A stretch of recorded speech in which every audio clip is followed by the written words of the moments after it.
فمن الله.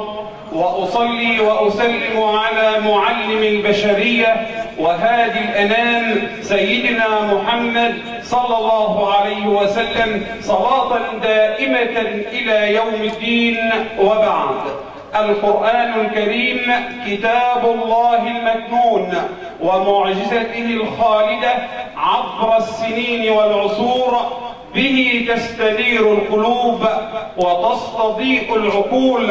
تكفل المولى سبحانه وتعالى بحفظه مهما توالت الأجيال وتعاقبت القرون.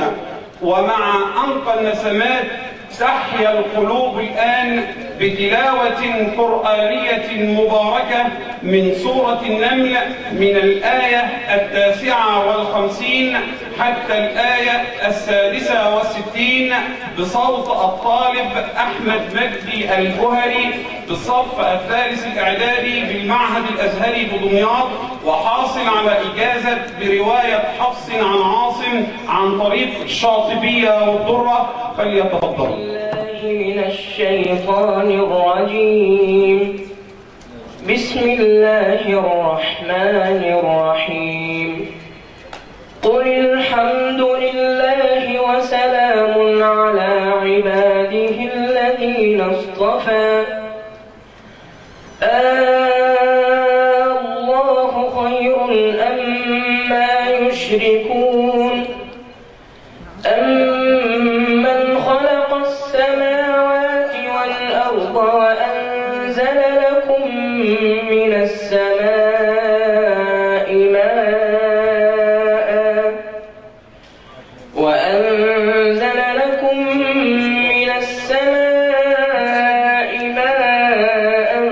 فأنبتنا به حدائق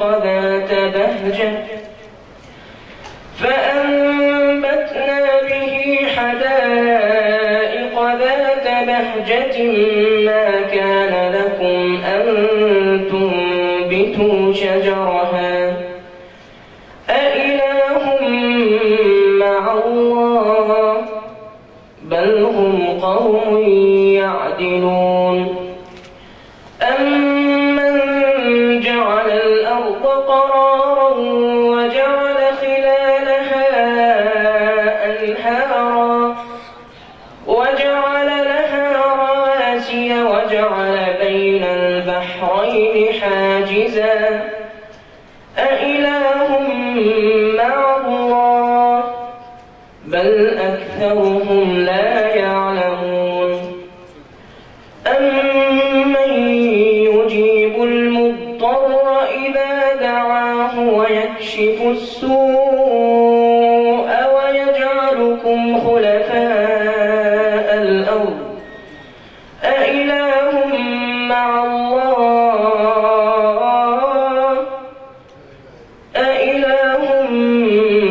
الله قليلا ما تذكرون. أمن يهديكم في ظلمات البر والبحر ومن يرسل الرياح بشرا بين يدي رحمته أإله مع الله تعالى الله عما يشركون. أمن يبدأ الخلق ثم يعيده ومن يرزقكم من السماء والأرض أإله مع الله قل هاتوا برهانكم إن كنتم صادقين. قل لا يعلم من في السماوات والأرض الغيب إلا الله وما يشعرون أيان يبعثون بل ادارك علمهم في الآخرة بل هم في شك منها بل هم منها عمون. صدق الله العظيم. صدق الله العظيم. والله إن له لحلاوة وإن عليه لطلاوة وإن أعلاه لمثمر وإن أسفله لمغدق وإنه يعلو ولا يعلى عليه ولا يقول هذا بشر. ضيوفنا الكرام، نحييكم بتحية من القلب يطيب شذاها مسكا وريحانا وتحمل في طياتها حبا ووفاء. تحية أهل الجنة يوم يلقونه سلام، فالسلام عليكم ورحمة الله وبركاته. نرحب بسيادة اللواء أركان حرب محمد علي فليفل محافظ دمياط ورئيس اللجنة الاستشارية العليا للمشروع القومي للموهوبين، الذي لا يألو جهدا من أجل تفعيل جوانب المشروع ولا يبخل بعطاء من أجل نهضته، يبحث عن الجديد لتفعيله.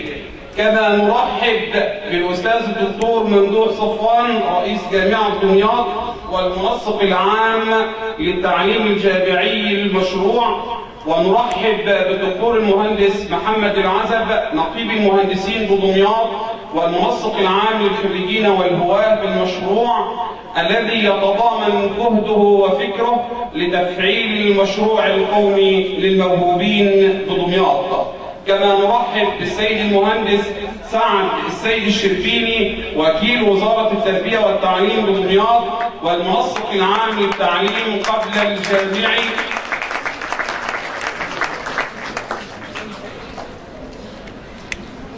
كما نرحب بسيادة اللواء مدير أمن دمياط أبو بكر الحديدي الذي شرفنا بالحضور في هذا اليوم. ونرحب بالسادة الحضور كل بذاته واسمه على هذه المشاركة الفعالة من أجل عيد الإبداع الأول لمحافظة دمياط في هذا اليوم الموافق للعيد القومي للمحافظة، ليسجل التاريخ هذا الإنجاز الفريد للإبداع والموهبة لأبناء دمياط.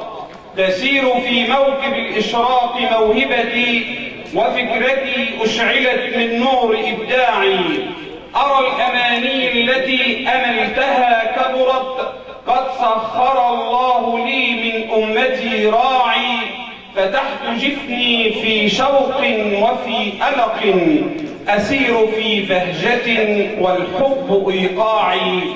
كل الضروب التي أسعى لها فتحت، قد شعشع النور في الأعلى وفي القاع. ركبت صهوة عزم المجد منطلقا، أقول للغرب يكفي اليوم إخضاعي. ما عدت أدفن أفكاري وأكتمها، ولم أعد أشتكي من سوء أوضاعي. ما عدت أندب حظي، سرت مبتهجا أسعى لتحقيق أحلامي وأطماعي. غدا ستثمر بإذن الله موهبتي، وأجعل الكون يسري فيه إبداعي. في 5 يونيو عام 2010 بقصر الثقافة بدمياط كانت البداية للمشروع القومي للموهوبين، والذي ولد ليكون خطوة لاكتشاف ورعاية الموهوبين من تدعيم سيادة اللواء أركان حرب محمد علي فليفل. بسم الله الرحمن الرحيم، والصلاة والسلام على أشرف المرسلين سيدنا محمد وعلى آله وصحبه أجمعين. حقا الموهبة تفوق في الحواس والإدراك العقلي إلى حد الابتكار والاختراع، ونسج ما يتكون في العقل الباطني من صور وخيالات يقوم الموهوب بتجسيدها في الحقيقة وخلقها حتى تتكون صورة ملموسة ومحسوسة، وهذا مما يراه في عقله ويشعر به في داخله. لذا فالموهبة خلط بين الإدراك الحسي والمعنوي والعقلي، تحتاج من يرعاها وينميها لأنها لا تورث ولا تكتسب. فمن هنا نما المشروع القومي لرعاية الموهوبين بمحافظة دمياط، الذي اهتم وما زال يهتم برعاية الموهوبين والمبدعين في كل مجال. ونحن على وعدنا بتسويق أعمالهم في ميادين العلم والصناعة والفن والثقافة والرياضة ولدى الجهات المعنية، وانطلاقا من المشروع القومي لرعاية الموهوبين، وبشكل خاص على دعم أصحاب الابتكارات الجديدة حتى ترى النور. لذا نحن ندعو ونجدد دعوتنا دائما لكل صاحب موهبة أو فكرة جديدة أو ابتكار مفيد في محافظة دمياط العظيمة والتي ترعاها قيادات أعظم، أن يشارك معنا كل ابن من أبناء دمياط في تحقيق وبناء حلمنا الكبير، حيث مركز الإبداع لحماية الحقوق الملكية الفكرية بدمياط يرافقنا الحس الوطني والقومي والرغبة في تنمية بلادنا حضاريا وعلميا، وذلك من خلال إرساء قواعد مركز الإبداع في محافظة دمياط. فالتاريخ يجدد ذكراه. ففي عامنا الماضي وفي يوم 8 مايو 2012 كان افتتاح مكتب براءات الاختراع يكون أول نقطة اتصال لأكاديمية البحث العلمي بالقاهرة فرعا لدمياط، حيث البداية الأولى لإنجازات المشروع القومي لرعاية الموهوبين. ونحن اليوم والحمد لله وفي يوم 8 مايو 2013 نكمل سلسلة الفتوحات لإنجازات المشروع القومي بإنشاء مركز الإبداع لحماية الحقوق الملكية الفكرية بأقسامه الستة، حيث مكتب براءات الاختراع يضاف إليها مكتب للنماذج الصناعية والعلامات التجارية، ومكتب للأصناف النباتية والبرمجيات والحاسب الآلي، ومكتب حق التأليف والإبداع، بالإضافة إلى الوحدة المنتجة والتسويق المحلي والدولي. ونحن نشعر جميعا كفريق عمل لإدارة مركز الإبداع بأن المجتمع بحاجة إلى شبكة تواصل تجمع العلماء ورجال الأعمال والمجتمع المدني والإعلاميين والجهات الحكومية والمراكز العلمية البحثية على مستوى الجمهورية. ومن هذا المنطلق قررنا أن ننظم مثل هذا الحدث الذي نتمنى من الله أن يكون بداية لمجموعة من الفعاليات تهتم باكتشاف المواهب ودعم الأفكار التي تستحق الدعم المجتمعي، حيث أنه يمثل اللجنة الاستشارية العليا للمشروع القومي بمحافظة دمياط. شكرا وفقك الله ورعاك وسدد خطاك على ما أبديته من استعداد طيب نحو المشروع، ولما يسرته وتيسره لنا دائما من تغيير العقبات تواجهنا في التنفيذ، وما يتلقاه هذا المشروع من دعم ومؤازرة من معاليك وإشرافك ورعايتك، فلمعاليك منا جميعا ومن كل ابن من أبناء دمياط كل الشكر والتقدير. كما لا يمكن أن أقدم خالص التقدير والثناء إلى السيد المهندس سعد السيد الشربيني وكيل وزارة التربية والتعليم في دمياط ومنسق التعليم قبل الجامعي للمشروع القومي لرعاية الموهوبين على الدعم المعنوي والإداري والفني غير المحدود من حيث الأفكار ودفعه للبرامج التدريبية وفق خطة المشروع لاكتشاف الموهبة بين أبنائنا الطلاب.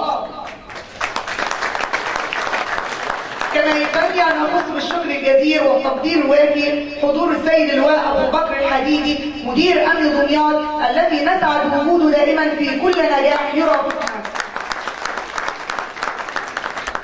والسيد الأستاذ الدكتور ممدوح صوفان الذي اعتذر اليوم للقاء بالقاهرة ونحو دائما معنا بأرواحنا وقلوبنا.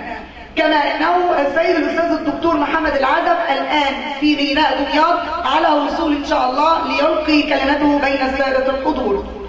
كما أضيف إلى السيد المستشار محمد ضيف غائبا عنا ولكن معنا دائما، وهو رئيس مجلس الدولة والمستشار القانوني للمحافظة، والأستاذ أحمد خليل مدير عام الشؤون المالية والإدارية والمستشار المالي والإداري للمشروع القومي رعاية الموهوبين. كما أتقدم بكل سعادة وفخر بخالص الشكر والتقدير لكل من ساهم بجهد فكري أو مادي في دعم وإنجاز هذا المشروع القومي لاكتشاف ورعاية الموهوبين من رجال أعمال دمياط المخلصين وأخص بالذكر السيد اللواء الطيار رفعت الجميل، والمهندس محمد عبد الغني، والمهندس عادل الجمل، والأستاذ سامي سليمان، والحاج سيد الريدي. كما أتقدم بالشكر لمركز المنح والابتكار بجامعة الإسكندرية لحضورهم معنا المهندسة ميادة الجمل والمهندس محمد إبراهيم. أهلا وسهلا بكم ووجودكم معنا في دمياط. وإن سيف لأنسي الجندي المجهول، كل جندي هو كل فرد من زملائي وإخواني المنسقين العموم أعضاء فريق إدارة المشروع على الجهود التي بذلوها والروح العالية والمثابرة المستمرة من إنجاح وأجل هذا المشروع وتطويره ليخطو أولى خطواته نحو المجد دائما بإذن الله. وأشكر جميعا السادة الحضور كلا باسمي لتشريفنا في عيد الإبداع الأول بمحافظة دمياط. دائما وأبدا نلتقي معكم على خير، والسلام عليكم ورحمة الله وبركاته. لواء أركان حرب محمد علي فليفل، قائد سفينة دمياط إلى الاستقرار وإلى الأمن والأمان، قائد سفينة دمياط إن شاء الله إلى التنمية، القائد الحقيقي للعملية التعليمية والدافع الرئيسي له.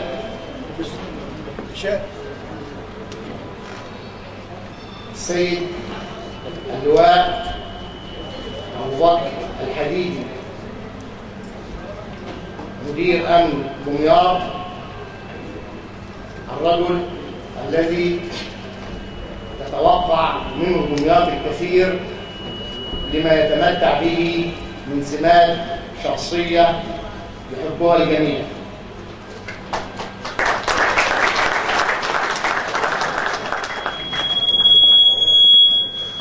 السادة الزملاء الحضور من زملائي التنفيذيين وزملائي مدير المديريات وزملائي وأحبائنا منتسب القوات المسلحة والشرطة وأعضاء مجلس الشورى وأرى أعضاء مجلس الشعب السابقين وجميع الحضور، شكرا لمجيئكم ومشاركتنا هذا الاحتفال للمبدعين الذي يعتبر إضافة من إضافات السيد المحافظ. إن تطوير التعليم والاهتمام بالفائقين ورعاية الموهوبين والمبدعين هدف لا مفر منه للوصول للجودة الشاملة التي تنقل مصر نقلة نوعية ينتظرها الجميع. فهذا التطوير في التعليم هو الذي يحدث اقتصادا قويا يجعل قوتنا بأيدينا ويجعل قرارنا من عقولنا وليس من عقول الآخرين. إن تطوير التعليم يعني الديمقراطية والحرية بمفهومها الصحيح، قبول الآخر، الحوار، قبول الرأي والرأي الآخر، مما ينشئ جيلا تعود به مصر إن شاء الله إلى الاستقرار والهدوء. فتطوير التعليم قضية أمن قومي لا مفر منه.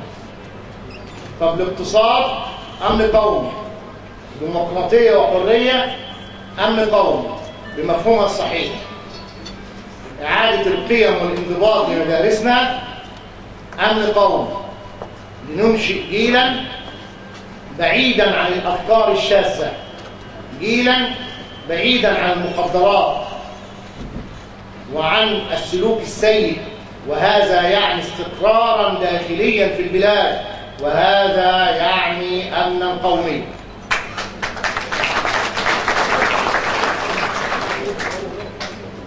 إن شاء الله في جميع مجالات الحياة سنجد تطوير التعليم هو الدافع وهو المنشئ لهذا التطوير والنقلة النوعية التي نريدها لحبيبتنا مصر إن شاء الله.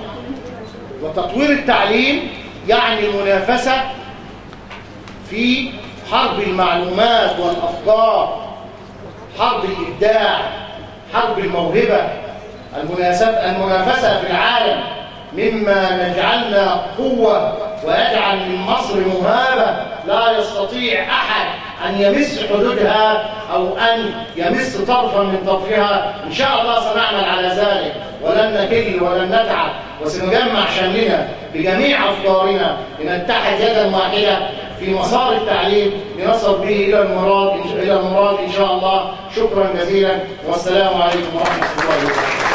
شكرا للسيد المهندس الاستاذ سعد السيد الشربيني وكيل وزاره التربيه والتعليم بدمياط والمنسق العام للتعليم قبل الجامعي بالمشروع القومي. جحا، شعور سخيف انك تحس ان وطنك شيء ضعيف، صوتك ضعيف، رأيك ضعيف، انك تبيع قلبك وجسمك وانك تبيع قلمك واسمك ما يجيبوش حق الرغيف. سألوا جحا عن سر ضحكه، قال لك اصل اثنين وشبكوا، اللي كان من تحت ميت واللي كان من فوق كفيف. ده شعور سخيف، وشعور سخيف انك تكون رمز الشحاتة، تبني مبنى للشحاتة، تعمل وزارة للشحاتة. يا أسد يا دوري عد فوقي ودوسي، نصبوا عليا وشحتوني فلوسي، ربطوني فيكي حتى ما اتغميت، هما اللي فرحوا واحدة انا اتغميت، انا اللي صاحب البيت عايش بدون لازمة. ولما مرة شكيت ادوني بالجزمة، مش لاقي تدفع حديد، هاتولنا وجيبونا وادونا ودونا، هنجيب منين نديك؟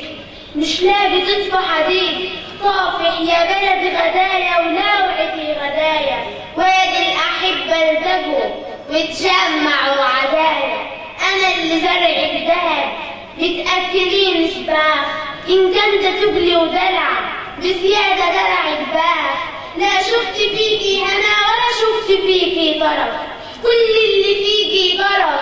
كرامتنا متهانة واللقمة بإهانة، بتخلفينا ليه لما انت جرحانة؟ يعني ايه بنت هبة النيل يا بوبة وكل يوم المية تقطع؟ يعني ايه لما اشتكي غلو الفاتورة يقولوا تشكي بس تدفع؟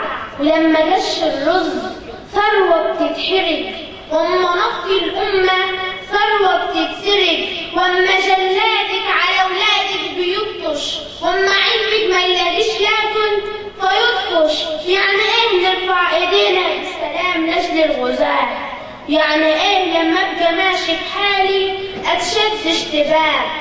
ويعني ايه لما اتلبس 4 سنين حبس احتياطي حبس اعتباطي؟ ويعني ايه مش حاسه بالعمر وغلاوته، بتصب مر العمر ليه؟ ده انا كنت هوهب لك حلاوته.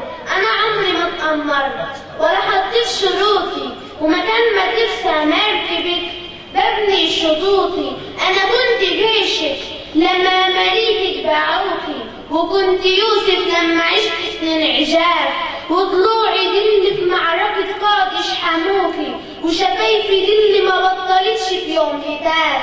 ده انا كل شبر في ارض اللي اتمرمرت فيه، وكل يوم عشتيه انا اتعذبت بيه. بتكرهيني عيونك السودا وايام اللي فاتت، ما انتش حبيبتي من النهارده، حبيبتي ماتت.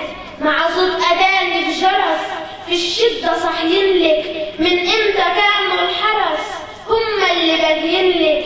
بعتيني علشانهم وعينيكي معصوبه، يا هل ترى خاينه ولا زيي مغصوبه؟ كل الكلام اتقال والشعر بقي ماسخ، والصبر علو جبال والظلم شيء راسخ، وطن وغرقان في النطاعه، كل شيء ريح ونطاعه. علمونا بالعصايه ورضعونا الخوف رضاعه، علمونا في المدارس يعني ايه كلمه قيام، علمونا ازاي نخاف من الناظر فيتمنع الكلام، علمونا ازاي نخاف وازاي نفش، بس نسيوا يعلمونا الاحترام. فما تزعلوش لما ابقى مش بسمع كلامكم، وما تزعلوش لما ابقى خارج عن النظام. مستنيين من طفل ربوه بالزعاق غير المشاكل والخناق. كل اللي بيقولك بحبك دول نفاق. انا لما قلتلك بحبك كان نفاق. الحب يعني اتنين بيدوا، مش ايد بتبني و600 تيت يهدوا. الحب حالة، الحب مش شعر وجوالة. الحب يعني براح في قلب العاشقين للمعشوقين، يعني الغلابة يناموا في الليل دفيانين. الحب يعني جواب لكل المدجونين، هما ليه طبوا مسجونين؟ يعني أعيش علشان هدف، علشان رسالة، يعني أحس بقيمت فيكي إني مش عايش عوالة، يعني لما أعرض تكافئيني بعدالة. الحب حالة، الحب مش شعر وجوالة. الحب حاجة ما تتوجدش في وسط ناس بتجيب غداها من صناديق الزبالة. الحب جواكي استحالة. شكرا للطالبة هي محمد السعيد المنزلاوي على هذا اللقاء الجيد الذي عبرت به عن شعورها. من حقنا نعرف مين اللي كتب القصيدة لو سمحت.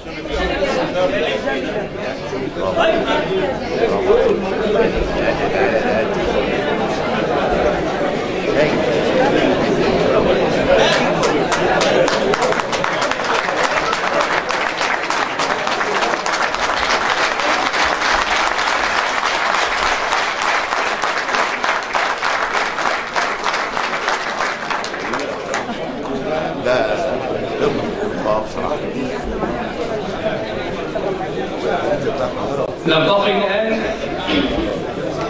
It's not my story anymore. Whenever I speak about the past now, I feel as if I were talking about something that has nothing to do with me. All that remains in the present are the voice, the presence and the importance of fulfilling my mission. I don't regret difficulties I experienced. I think they helped me to become the person I am today. I feel a way a warrior must feel after years of training. He doesn't remember the details of everything he learned, but he knows how to strike when the time is right. شكرا للطالبة ياسمين نصر ناسو الحاصلة على المركز الأول في إبداع باللغة الإنجليزية على مستوى المحافظة. يا مصري وبعشق ترابك، والف المداين وارجع لبابك، والقى كرامتي وكياني في رحابك. يقولوا فريرة، يقولوا أسيرة، بشوفك أميرة واحبك يا مصر. واحبك صبية على البحر جاية في ساعة عصاد، ونسمة قبالها تطير في شالها تبين جمالها وترجع تداك. واحبك مراكب تعدي اللي راكب لبر الأمان، يدوب جوا نيلك ويعطش يجيلك يقولك كمان.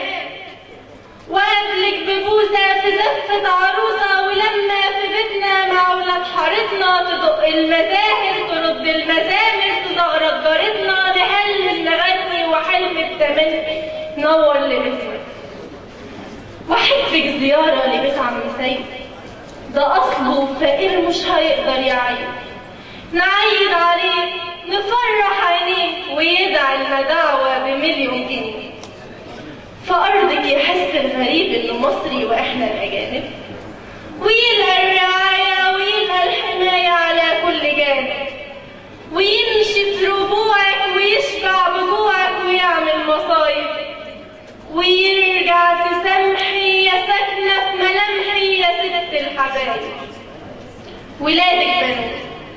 ولادك بنوكي بروحهم فدوكي ويشهد عليهم ترابك في سينا، ومنهم باعوكي عشان يشتروكي وفلة في مارينا، يعيشوا في خيرك ويدوا لغيرك ولاد اللذيذة. ولو جر زمانهم يعودوا لمكانهم يلاقوا السكينة، وتنسي بحوضهم وتبكي عليهم عينيك الحزينة. فأرضك سرحت في نجحت وعشت ببساطة، صاحبت الحمام ونمت بسلام، ولو على البلاطة اتغير في شكلي همومي ومشاكلي، لكن روحي لا، أعبر بغنوة وأقول نكتة حلوة، لكن يأس لا، ما طقش الغتاتة وقلبي المثالي ما يعرف شماتة، وأقول بالتلاتة بحبك بحبك بحبك يا مصر. شكرا للطالبة سحر صغير العتمة، وهي الطالبة المثالية على مستوى محافظة دمياط.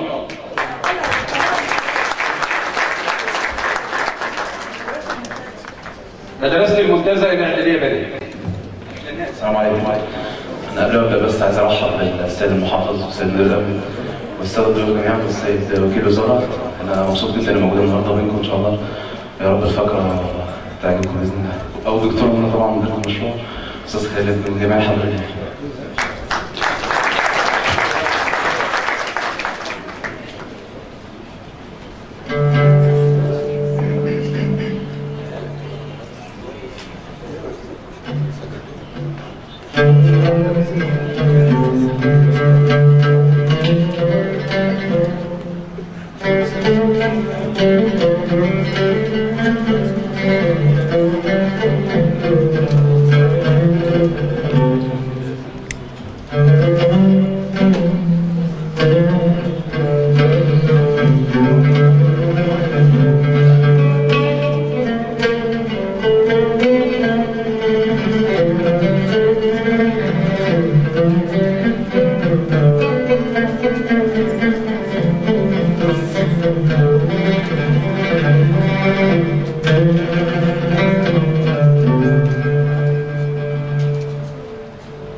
يا مصر أنت كوكبة العصر وكتيبة النصر وإيوان القصر، أنت أم الحضارة ورائدة المهارة ومنطلق الجدارة.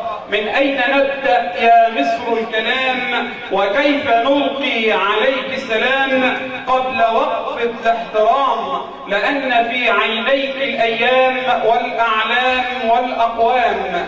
يا مصر أنت صاحبة القبول والجاه، كم من قلب شجاك فيه ما شجاه. نحن جئنا ببضاعة مزجاه صارت إلى مصر أحلامي وأشواقي، وهل دمعي فصرت الشارب الساقي، وفي ضلوعي أحاديث مرتلة، ومصر غاية آمالي وترياقي. يا ركب المحبين أينما حللتم وارتحلتم وذهبتم وأقبلتم، اهبطوا مصر فإن لكم ما سألتم. والآن مع فقرة غنائية بعنوان يا حبايب مصر، والطالبة إسراء العراقي بمصاحبة كورال مدرسة المنتزه الإعدادية بنات.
وكلنا بنحب مصر.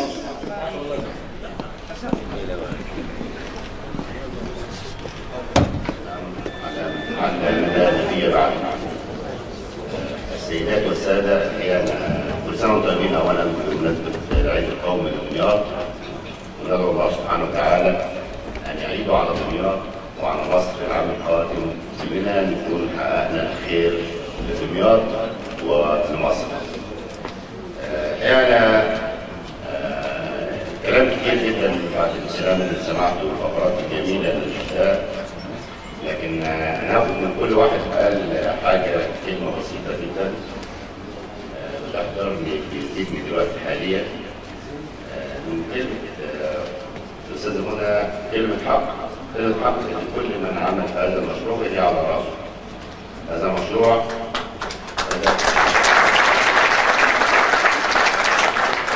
لازم واخد الشكر لكل من بدا فيه في 5 يونيو 2010. دول الجنود بدأوا هذا المشروع، وأصعب حاجة في الدنيا إن احنا نبدأ في شيء. لكن المشروع في بداية ما جيت كان بيواجه ظروف صعبة جدا. أولا ما فيش أي تمويل نهائي عشان نرعى موجودين. في حاجات عايزة فيه تكاليف، يعني الموضوع كمان بيتكلف وما فيش أي فلوس في المحافظة نهائي. يعني هي برضه هي تفضل سيادة اللواء رفعت الجميل، وعشان نبدا المشروع اتبرع لنا ب 30,000 جنيه. هم دلوقتي اللي هم ما زلنا بنصرف منهم على هذا المشروع، والباقي كله مجهود شخصي ليها شخصيا ولكل الاخوه المشاركين بدون اي مقابل. بيبذلوا جهد بالنهار بالليل، بيصرفوا مصاريف شخصيه عشان نشوف هذا الجزء.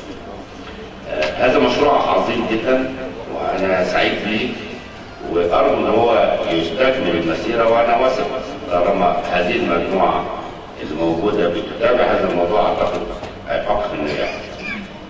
المشكلة لدى أي مبدع أو موهوب إن هو ممكن ما يكونش موجود، يعني ممكن يكون أنا عندي الموهبة بس مش قادر أطبعها. هي ده الدور اللي هم بيقولوا عليه. أنا هديكم مثال بسيط جدا، إن إحنا عندنا في مصر موهوبين كتير جدا، ومصر بشأنها إلى أبنائها إن احنا نكتشف هذه المواهب عشان تساعد في بناء مصر. دكتور مجدي يعقوب بعد ما اتخرج من كلية الطب راح قسم سجل نفسه جراح قلب في قسم القلب في قصر العين. رئيس القسم قال له انت مش ما تصلحش طبيب، قال انت اصلا ما تصلحش جراح. فيأس. والده لما شافه يأس ما قالوش انت تدخل طب القلب ما ينفعش اروح اي قسم تاني، قال له اصلا ما ينفعش جراح. راح بره ما شاء الله لما تبان له الموهبه بتاعته ما شاء الله من امهر جراح القلب في العالم.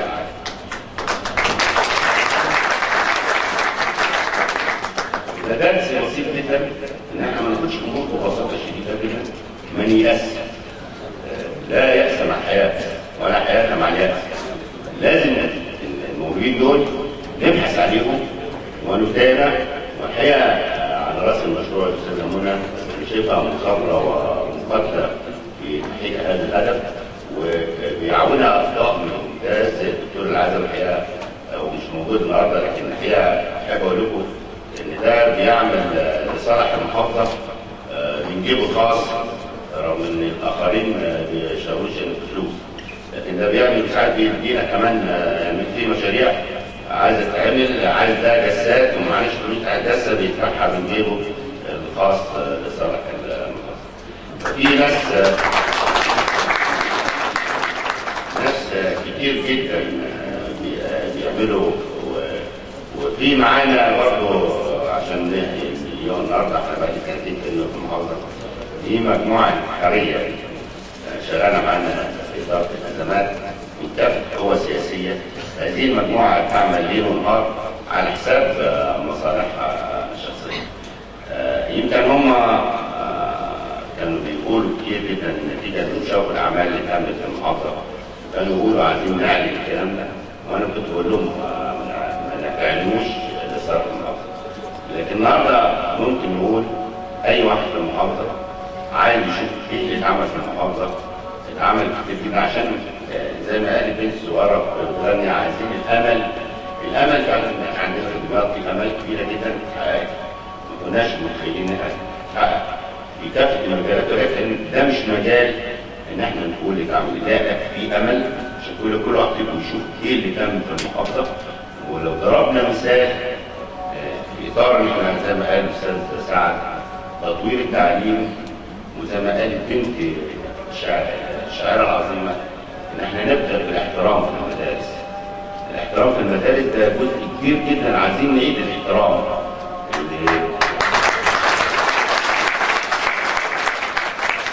او بمعنى البلد كده عايزين نرجع برجع الحياه لمصر. لو مش هيجي الا في المدارس، ده جزء انا اعتقد ده الجزء الرئيسي لو عملناه هنقدر نطور التعليم. تعليم مهم جدا، تعليم مدرسه ومدرس وطالب ومنهج. مشكله كان عندنا في المدارس في حاله يأس البنيان، ما نقدرش واحد نعمل كل ده في يوم وليله. وعلم بناء الانسان يقول عشان تغير بين الناس محتاج جيل 33 سنه. لكن اعتقد انا باعتقادي الشخصي احنا قضينا على الاقل من 12 الى 15 سنه في تطوير الانسان في دمياط خلال السنتين اللي فاتوا.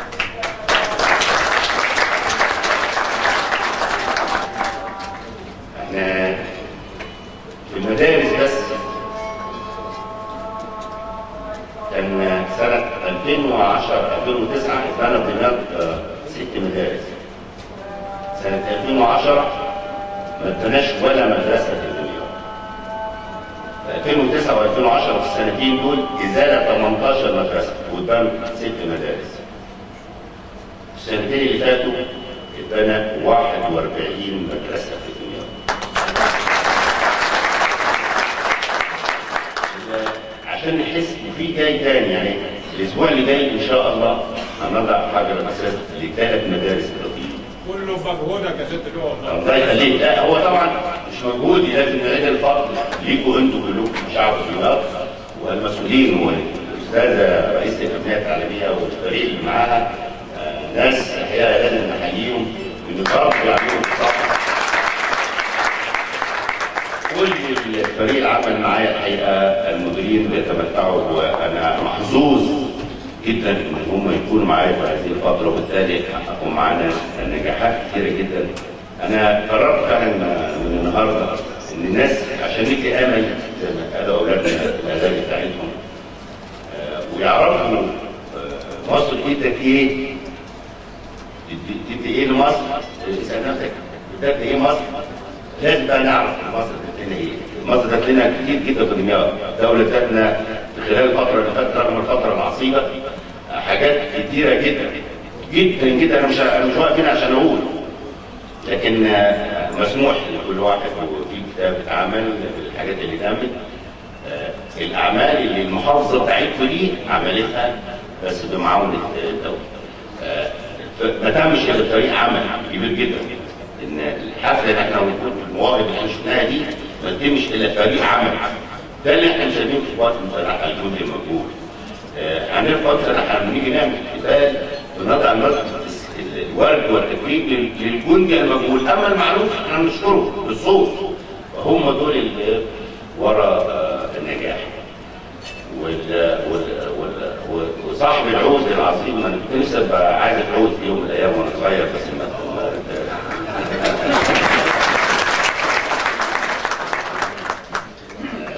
بقول له يعني الحقيقه بعد السنتين دول لا دمياط عرفت حب. بس بقول الحب ايه اللي انت جاي تقول عليه في الاغنيه؟ بقول له لا، شعب دمياط يعرف حب العمل، يعرف حب الوفاء اللي انا لمسته، حب التضحيه، حب الصبر. وربنا يجعلنا كلنا من الذين صبروا. بس ده بيؤدي